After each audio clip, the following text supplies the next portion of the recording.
इससे पिछली वीडियो में आपने देखा कि हमने डिस्पोजल को शुरू किया था, लेकिन वो मुकम्मल नहीं हो सकी। मैं वहीं से शुरू कर रहा हूँ। पेज नंबर है 457 और इसमें लिखा हुआ है गेन ऑन सेल। इसमें वो कहता है जी कि एक एसेट है जो कि मैं इसके ऊपर बड़ी बड़ी चीज़ें उसके लिखता हूँ। आप गौर करेंगे कि उसका फाइनेंशियल ईयर जो है, फाइनेंशियल ईयर वो है जनवरी 17 टू 31 दिसंबर 17। पहली बात तो फाइनेंशियल ईयर। डिस्पोजल हो रहा है और परचेज ऑफ एसेट है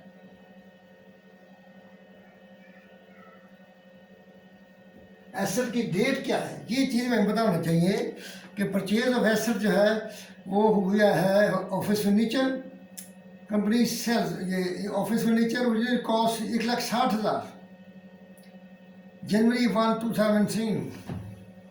एक 17 को एसेट खरीदा गया है और वो है furniture company cost original cost sales furniture. तो फर्नीचर जो है वो ख़रीदा गया है जनवरी 1 को 60,000 का, 60,000 का ये ख़रीदा गया 60,000 का। और डिस्पोजल डेट है इसकी 1/7 अपना 1/7/17।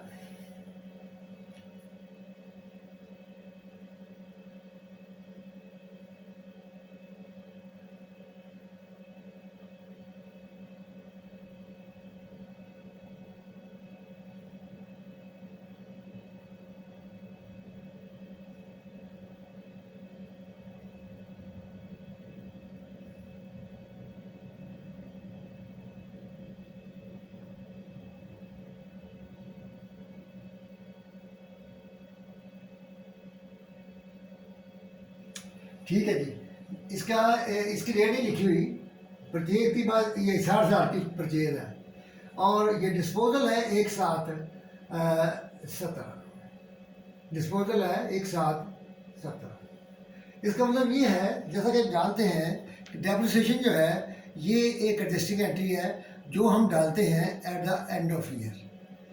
इसका मतलब ये है कि इस एसेट की जो है वो 31 दिसंबर 2016 तक की डेप्रिसिएशन चार्ज हो चुकी है और वो चार्ज हो चुकी है, वो उसने गिवन कर दी है। वो है कि उस वक्त तक जो चार्ज हुई डेप्रिसिएशन है वो है 41,000 है, लेकिन हमने लेना है purchase of date of purchase से लेकर डिस्पोजल डेट तक। तो वो जो एसेट बिका है वो बिका है 1/7/2017 को। तो इसका मतलब है कि इस साल की डेप्रिसिएशन ये इस्तेमाल हुआ है इस साल 6 महीने, तो 6 महीने की डेप्रिसिएशन उसने कहा जी वो 8,000 है। इसका मतलब ये है कि अपना 31/12/16 तक जो है 41,000 है और 1/17 से लेकर क्या है जी 1/7/17 तक, 1/7/17 तक 6 महीने बनते हैं, वो उसकी दे देता है, गिवन है। अगर ये गिवन ना हो तो हमें कैलकुलेट करनी पड़ेगी, तो इसलिए उसने दे दी है। तो इसका मतलब है कि टोटल अकोमोडेशन जो है वो आ गई है 49,000। कहाँ तक? From the date of purchase to the date of अपना डेट ऑफ डिस्पोजल। तो अब ये 49,000 आ गई है। उसके बाद वो कहता है कि हमने इसको बेचा है 16,000 में। सबसे पहली बात तो ये है कि आपने एक काम करना है, जब भी डिस्पोजल की एंट्री है, जैसे अभी कर चुके हैं कि एसेट की कॉस्ट है 60,000, आप फर्नीचर को क्रेडिट करें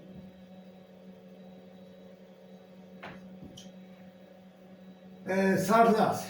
कॉस्ट पे आपने रिकॉर्ड किया हुआ है, कॉस्ट पे रिकॉर्ड किया है, कॉस्ट पे इसको क्रेडिट कर दें। और कूमुलेटिव डेप्रिसिएशन इसकी जो आ चुकी है, क्योंकि ये 2 अकाउंट से अकाउंट्स पे आती है बैलेंस शीट में, फर्नीचर की कॉस्ट, एसेट की कॉस्ट एंड अकोमोडेटिव डेप्रिसिएशन, वो है 49,000। ये अभी आपके पास सामने है। 49,000 आ गई। अब ये काम आपने कर लिया, ये वही काम है जो रिटायरमेंट में भी किया आपने, दोनों सूरतों में किया, अब डिस्पोजल में भी ये काम किया। अब उसके बाद कितने का बेचा है, कितना कैश आया है हमारे पास? कैश आया है 16,000। कैश डेबिट करें, कैश आया चुके 16,000 कैश आया। ठीक हो गया जी, 16,000 कैश आया, ऐसा ख़त्म हो गया 49,000। अब देखें सूरत हाल ये है कि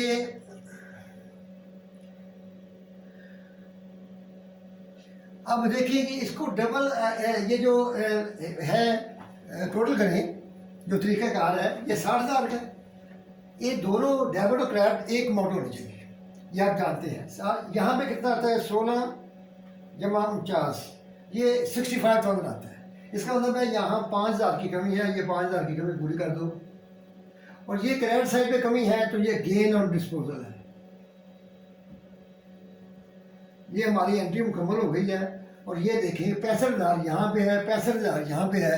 तो ये सूरत में है कि जब आप एक जो है एसेट को बेचें और उसकी कमी जो है क्रेडिट साइड पे हो तो आप उसको गेन करा दे दीजिए। तो ये हमारा डिस्पोजल ऑफ एसेट की एंट्री, यानी कि डेप्रिसिएशन आप from the date of purchase to date of disposal, जो कैश वसूल हुआ है, एसेट की कॉस्ट जो हमारे पास पड़ी हुई है 60,000, और गेन या लॉस आप निकालेंगे। अब दूसरा सूरत है ये गेन का केस है। अब लॉस का केस है एक, यही सवाल, यही सब कुछ रहने दें आप। और उसमें वो कहते हैं जी हमने इसे बेचा है 9,000 में। इसका मतलब है कि सारी चीजें वही हैं, कैश आप लिखे 9,000, तो अगर वो चीजें वैसे ही हैं तो इसको ऐसे लिख लो, अकोमोडेटेड डेप्रिसिएशन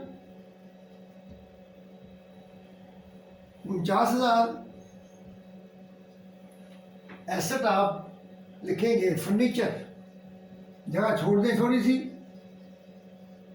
60,000। ये आपके सामने इसलिए दोनों एंट्रियाँ सामने है, ये गेन की एंट्री है, ये लॉस की आ रही है।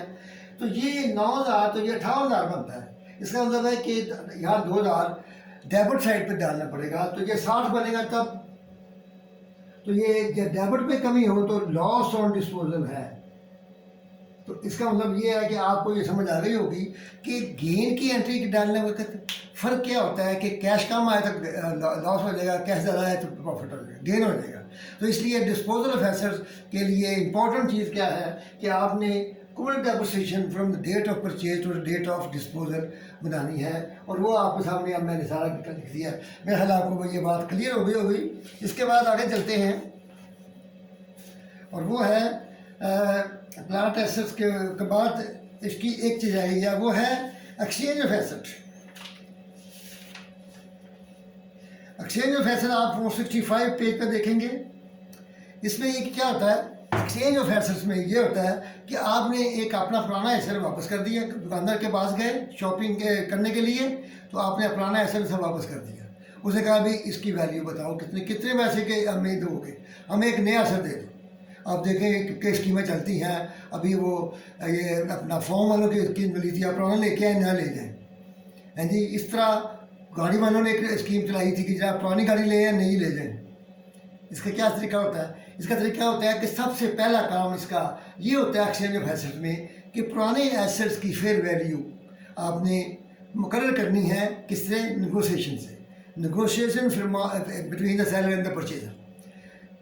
फेयर वैल्यू क्या होती है? The asset on which the fair value is the amount on which the asset can be dispose of in the market. जिस वक्त वो मार्केट में डिस्पोज हो जाएगा तो उसकी वो फेयर वैल्यू है। तो आपने सबसे पहले ये काम करना है कि fair value of asset settle करनी है। जब सेटल हो जाएगी तो फिर नए एसेट की कीमत डिटरमिन होगी, वो भी आपने नेगोशिएशन से हासिल करनी है। जब नए एसेट की हो जाएगी तो इसका मतलब है अब फैसला ये होगा कि आपने पुराना एसेट देना है, उसकी वैल्यू नए एसेट की वैल्यू से कम हो जाएगी और कैश आपने बाकी दे देना है। जैसे मिसाल के तौर पर कैश कैसे निकालना है, आपने इसको मेरा ख्याल है इसको फारे कर देते हैं। तो इसके बाद हम देखते हैं कि एक्सचेंज ऑफ एसेट क्या हमने कैसे करना है। एक्सचेंज ऑफ एसेट में आपने सबसे पहले लिखना है जी अपना कॉस्ट ऑफ न्यू एसेट वो सवाल में कहता है जी वो 43,000 है जी, नए एसेट की कॉस्ट जो है वो 43,000 है। Fair value of old asset, ये आप हाँ याद रखें, fair value of old asset कितनी है, वो है 26,000। इसका मतलब ये है कि आपने नया एसेट खरीदना है वो 43,000 का है, इसका और 26,000 का पुराना एसेट हो गया, तो बाकी कैश देंगे ना आप, तो आपको ये डिफरेंस जो है कैश देना पड़ेगा। ये कैश, ये चीज़ निकालनी है, आपको याद रखनी है कि कॉस्ट नई एसेट की कॉस्ट में से fair value old asset minus करें तो उसका जवाब आएगा कैश। जब कैश आ गया तो इसका मतलब ये है अब हम क्या करेंगे, वही एंट्री डालेंगे जो पहले डालते आए हैं रिटायरमेंट में और डिस्पोजल में, कि इस एसेट की वैल्यू कितनी है, पुराने एसेट की वैल्यू कितनी हमारी बुक्स में आ रही है। वो कहता है जी पुराने एसेट की वैल्यू जो है ना वो है 65,000। पुराने एसेट की वैल्यू कितनी है, फर्नीचर, क्या चीज़ है जी, फर्नीचर है, इक्विपमेंट है, इक्विपमेंट है जी ओल्ड, आप लिखेंगे इक्विपमेंट ओल्ड, याद रहे कि ये ओल्ड ये जा रहा है, इसकी कॉस्ट जो हमारी बुक्स में आ रही है वो है 64,000। आपको पता है कि आपने इसकी कम्युलेटिव एप्रिसिएशन यहाँ लिखनी है, वो गिवन है, इसलिए हमें कैलकुलेट नहीं करनी पड़ेगी, और वो गिवन जो है वो कितनी है, वो है 22,000। ये 22,000 गिवन है जी, ये हमारा वही काम है जो हमने हर डिस्पोजल में किया है। इसके बाद आपका कैश जो पे किया आपने ये क्रेडिट कर दें, ये 17,000 कैश हमने पे किया है, और इसके बाद वो नया एसेट आया आपके पास, इक्विपमेंट आया आपके पास, न्यू आ गया आपके पास, और उसकी कीमत है 43,000। तो मुकम्मल हो गया काम। क्या नया एसेट डेबिट, पुराना एसेट क्रेडिट, इसकी depreciation, cumulative depreciation debit, cash जो पे किया है आप इसको मुकम्मल करें और इसको देखें कि कहाँ पे कमी है, गेन है कि लॉस है। ये 43 मल्टीपल प्लस 22 65,000 है, और ये है 64 प्लस 17 81 माइनस 65 16,000 का कमी जो है वो इस तरफ है। 16,000 की कमी कहाँ है, यहाँ पे, इसका मतलब है कि ये लॉस है, लॉस ऑन एक्सचेंज।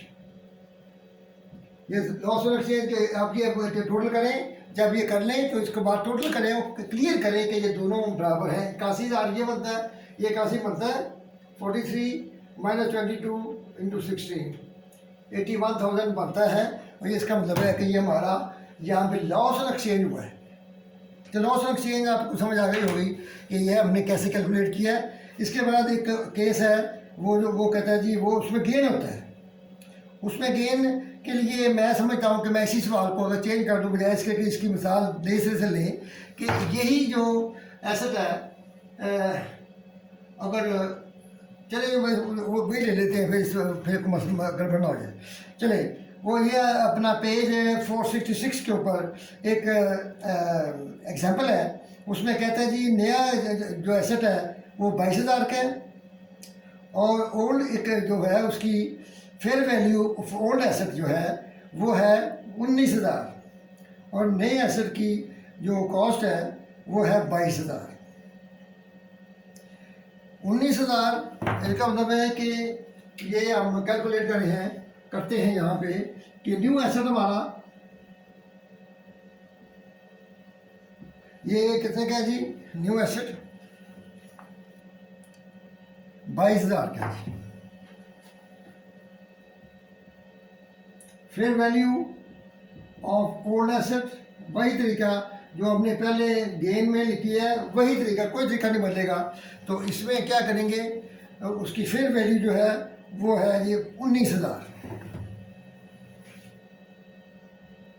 1903 बाई ये आपने, ये आपके नए एसेट की वैल्यू है, ये है पुराने एसेट की फेयर वैल्यू। इसका मतलब है कि ये आपने कैश देना है वहाँ पे, ये कैश आपने 3,000 देना है। तो इसका मतलब ये हुआ कि अब एंट्री क्या होगी कि अब वही इक्विपमेंट ओल्ड न्यू, ये वही काम करना है और आप इसको यहाँ पे करते हैं इक्विपमेंट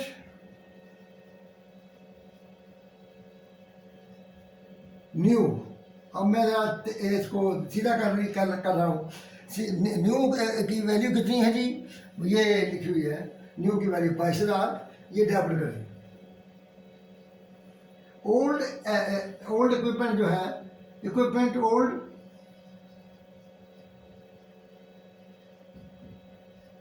ये लिखे तो पता चले कि पुराना इक्विपमेंट है।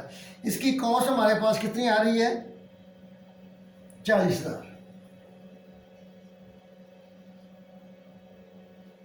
और इसकी कॉमन डेप्रिसिएशन हमारे पास कितनी आ रही है जी, गिवन है वो है 28,000।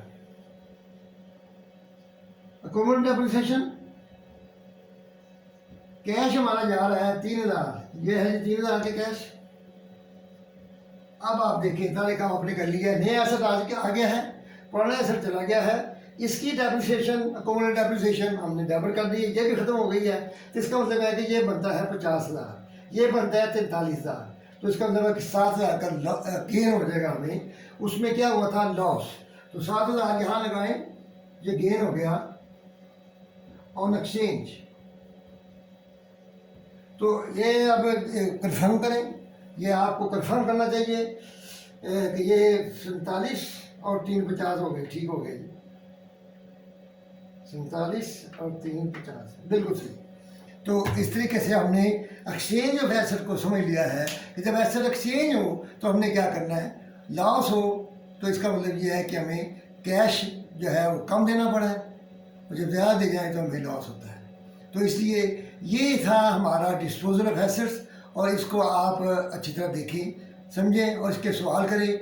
MCQs में जाके हम जितना हो सकेगा इसको करेंगे, लेकिन आप इसकी एक्सरसाइज करें ताकि आपको पता चले कि एक्सरसाइजेस करने से आपका जो कॉन्सेप्ट है वो क्लियर हो जाएगा और वो प्रैक्टिस में आ जाएगा।